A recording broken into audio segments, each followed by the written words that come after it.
देश के प्रधानमंत्री नरेंद्र मोदी ने तीनों कृषि कानूनों को वापस लेने का ऐलान कर दिया है, परंतु उसके बाद किसान नेता राकेश टिकैत का बयान आया है कि जब तक कि संसद में बिल रद्द नहीं किया जाता, खारिज नहीं किया जाता, तब तक आंदोलन चलेगा। इससे यह बात स्पष्ट हो जाती है कि कोई भी बिल मात्र प्रधानमंत्री के कह देने भर से ही खारिज नहीं होता, बल्कि उसके लिए संसद की एक प्रक्रिया होती है। आज हम उसी प्रक्रिया के बारे में बात करें कि संसद में किसी भी कानून को बनाने के लिए या संसद में किसी भी कानून को खारिज करने के लिए किस प्रक्रिया को अपनाया जाता है। तो वीडियो थोड़ा सा लंबा हो सकता है, अगर आपको उसके बारे में जानकारी चाहिए तो आप वीडियो को पूरा देखें। देखिए, अनुच्छेद 243 जो है भारतीय संविधान का, उसमें 3 लिस्ट दी गई है। स्टेट लिस्ट, सेंट्रल लिस्ट और कॉन्करेंट लिस्ट। सेंट्रल लिस्ट में सिर्फ सेंट्रल गवर्नमेंट कानून बनाती है, स्टेट लिस्ट में स्टेट कानून बनाता है और कॉन्करेंट लिस्ट में दोनों ही कानून बना सकते हैं, परंतु अगर दोनों कानून बना देते हैं तो सेंटर के कानून को मान्यता दी जाती है।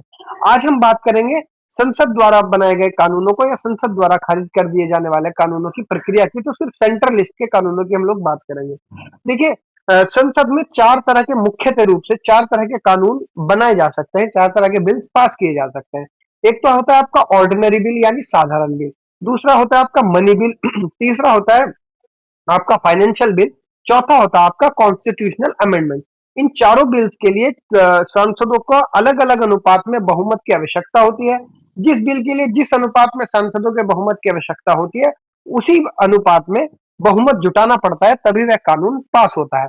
तो आज इस वीडियो में जिस कानून की हम बात करने वाले हैं वो है ऑर्डिनरी बिल यानी कि साधारण बिल। तो उसकी प्रक्रिया क्या होती है? देखिए, सबसे पहले किसी भी बिल को ड्राफ्ट किया जाता है। ड्राफ्ट करने के बाद उस बिल को संसद में प्रस्तुत किया जाता है। संसद से मतलब दोनों से किसी भी सदन में प्रस्तुत किया जा सकता है, लोकसभा अथवा राज्यसभा। जरूरी नहीं कि किसी भी एक सदन में बिल प्रस्तुत किया जाएगा, दोनों में से किसी भी सदन में किया जा सकता है। अब सवाल ये उठता है, क्या सरकार ही प्रस्तुत कर सकती है या कोई भी सांसद प्रस्तुत कर सकता है? तो इसका जवाब है सरकार ही नहीं, कोई भी सांसद प्रस्तुत कर सकता है किसी भी कानून को, परंतु आमतौर पर प्रैक्टिस यही रहती है कि सरकार द्वारा ही बिल प्रस्तुत किए जाते हैं और संबंधित विभाग के मंत्री द्वारा ही बिल प्रस्तुत किए जाते हैं। जब बिल संसद में प्रस्तुत किया जाता है, उसके बाद संबंधित व्यक्ति जो बिल प्रस्तुत करता है वो बिल्स के बारे में बताता है कि क्यों इस बिल की आवश्यकता है, क्यों इस कानून की आवश्यकता है, इस कानून से क्या क्या फायदे होते हैं। इसमें एक लंबा चौड़ा डिस्कशन होता है।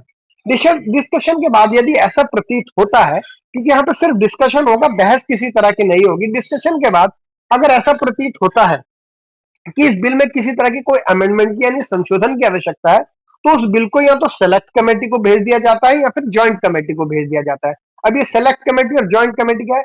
सेलेक्ट कमेटी उसी हाउस की एक कमेटी होती है जिसे सरकार द्वारा चुना जाता है, और जॉइंट कमेटी दोनों हाउसेस की एक एक कमेटी होती है, यानी कि राज्यसभा और लोकसभा दोनों की एक जॉइंट कमेटी होती है, उसे जॉइंट कमेटी कहा जाता है। आमतौर पर प्रैक्टिस में यह है कि सेलेक्ट कमेटी को ही बिल भेजा जाता है और सेलेक्ट कमेटी उस बिल का पूरा अच्छी तरह विश्लेषण करती है। विश्लेषण करने के उपरांत उस बिल में अगर किसी प्रकार की किसी संशोधन की आवश्यकता होती है, अमेंडमेंट की आवश्यकता होती है, उसमें अमेंड करती है, संशोधन करती है और दोबारा अपनी रिपोर्ट उस बिल पर बनाएगी और उस बिल को उस हाउस को सौंप देती है। जब हाउस को वह बिल दोबारा सौंपा जाता है, तो यहाँ से दूसरी चीज शुरू होती है। हाउस की इजाजत मांगकर दोबारा उसे रखा जाता है और यहाँ पर डिबेट होती है, बढ़िया वाली डिबेट होती है। सभी सांसदों को इसमें बोलने का मौका दिया जाता है, सभी सांसद इसमें ऑब्जेक्शन उठाते हैं और उन ऑब्जेक्शन का जो जवाब है वो संबंधित मंत्री या जो भी बिल पेश कर रहा है वो देता है। यदि सबको संतुष्ट कर लिया जाता है या कभी कभी संतुष्ट ना होने की स्थिति में भी उस बिल पर फिर वोटिंग कराई जाती है। वोटिंग किसकी होती है? वोटिंग होती है सांसदों की। सांसदों द्वारा वोटिंग की जाती है और ऑर्डिनरी बिल में सामान्य बहुमत चाहिए, यानी कि जितने भी लोग, जितने भी सांसद उस वक्त उस हाउस में प्रेजेंट है, वो वोट करते हैं और वोट में जिसमें बहुमत होता है, अगर बहुमत पास होने की तरफ है कि बिल पास हो जाए, तो बिल पास हो जाता है उस हाउस में से। और अगर ऐसा होता है कि बिल पास ना हो, तो वापस जो है उसे वो रद्द मान लिया जाता है। अक्सर सरकार द्वारा रखे बिल लोकसभा में आसानी से पास कर लिए जाते हैं। जब वह बिल पास हो जाता है तो उसे दूसरे हाउस में भेज दिया जाता है।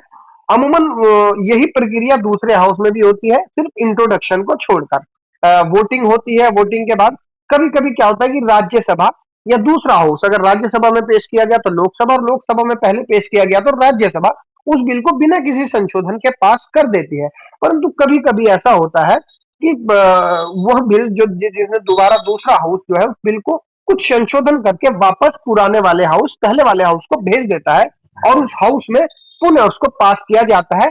और अगर मान लीजिए लोकसभा में कोई बिल पास हुआ और उसको राज्यसभा में भेज दिया गया, परंतु राज्यसभा ने क्या किया, 6 महीने तक उस पर किसी तरह का कोई विचार नहीं किया, तो इस परिस्थिति को हमारे संविधान में डेड लॉक कहा गया है। डेड लॉक, डेड लॉक होने की स्थिति में हमारे राष्ट्रपति क्या करते हैं, हमारे राष्ट्रपति आर्टिकल 108 जो है कॉन्स्टिट्यूशन का, वो पावर देता है हमारे राष्ट्रपति को कि वो एक जॉइंट मीटिंग बुलाते हैं जिसमें राज्यसभा के भी सांसद और लोकसभा के भी सांसदों को बुलाया जाता है और वहां दोबारा से उसकी वोटिंग होती है। और आमतौर पर जैसे कि आप जानते हैं, क्योंकि लोकसभा में बहुत सारे सांसद है, राज्यसभा में सांसदों की संख्या कम रहती है, आमतौर पर लोकसभा का बहुमत से वो बिल वहां से पास कर लिया जाता है। जब वह बिल दोनों सदनों में से पास हो जाता है, उसके बाद वह बिल जाता है माननीय राष्ट्रपति महोदय के यहाँ।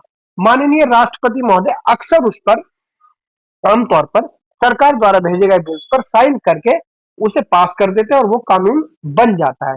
लेकिन कभी कभी ऐसा होता है कि माननीय राष्ट्रपति को कुछ उसमें संशोधन की अगर आवश्यकता लगती है तो पुनः उस बिल को वापस हाउस को भेज सकते हैं और हाउस हाउस से कह सकते हैं कि इस पर दोबारा विचार किया जाए। यदि दोबारा विचार करके पूरी प्रोसेस को कंप्लीट करके राष्ट्रपति महोदय के पास बिल भेजा जाता है, तो दोबारा राष्ट्रपति महोदय से मना नहीं कर सकते। दोबारा में राष्ट्रपति महोदय उसको स्वीकार करते हैं, उसको साइन करके उसे जारी करते हैं। जैसे ही राष्ट्रपति का साइन होता है, उसी दिन से वह कानून का रूप ले लिया जाता है और सभी पूरे देश में लागू हो जाता है। तो यह तो प्रक्रिया है संसद में कानून बनाने की। अब देखते हैं कि संसद में कानून खारिज कैसे किया जाता है।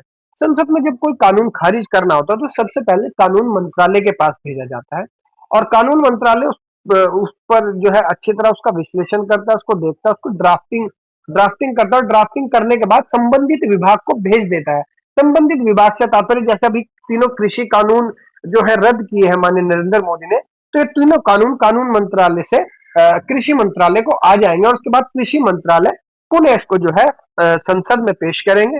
किसी भी एक हाउस में पेश करते हैं, लोकसभा या राज्यसभा में पेश कर सकते हैं और जो वो पेश करेंगे उसके बाद उसके खारिज होने पर वोटिंग होगी। जब खारिज होने पर वोटिंग बहुमत से, सामान्य बहुमत से पास हो जाती है, तो उसको खारिज मान लिया जाता है। अब इस बिल को दूसरे सदन में भेजने की आवश्यकता नहीं होती। उसके बाद राष्ट्रपति की मंजूरी के साथ उस बिल को खारिज मान लिया जाता है और बिल खारिज हो जाता है। तो यह दोनों प्रक्रिया थी जो संसद में कानून बनाने की एवं संसद में कानून खारिज करने की। उम्मीद है आप लोग समझ गए होंगे। मैंने बहुत ज्यादा संविधान के, कॉन्स्टिट्यूशन के जो अनुच्छेद हैं, जो आर्टिकल्स हैं, उनका जिक्र इसमें नहीं किया है क्योंकि थोड़ा सा हौच पौच हो जाता है। उम्मीद है आप लोग अच्छे से समझ गए होंगे। बहुत बहुत धन्यवाद।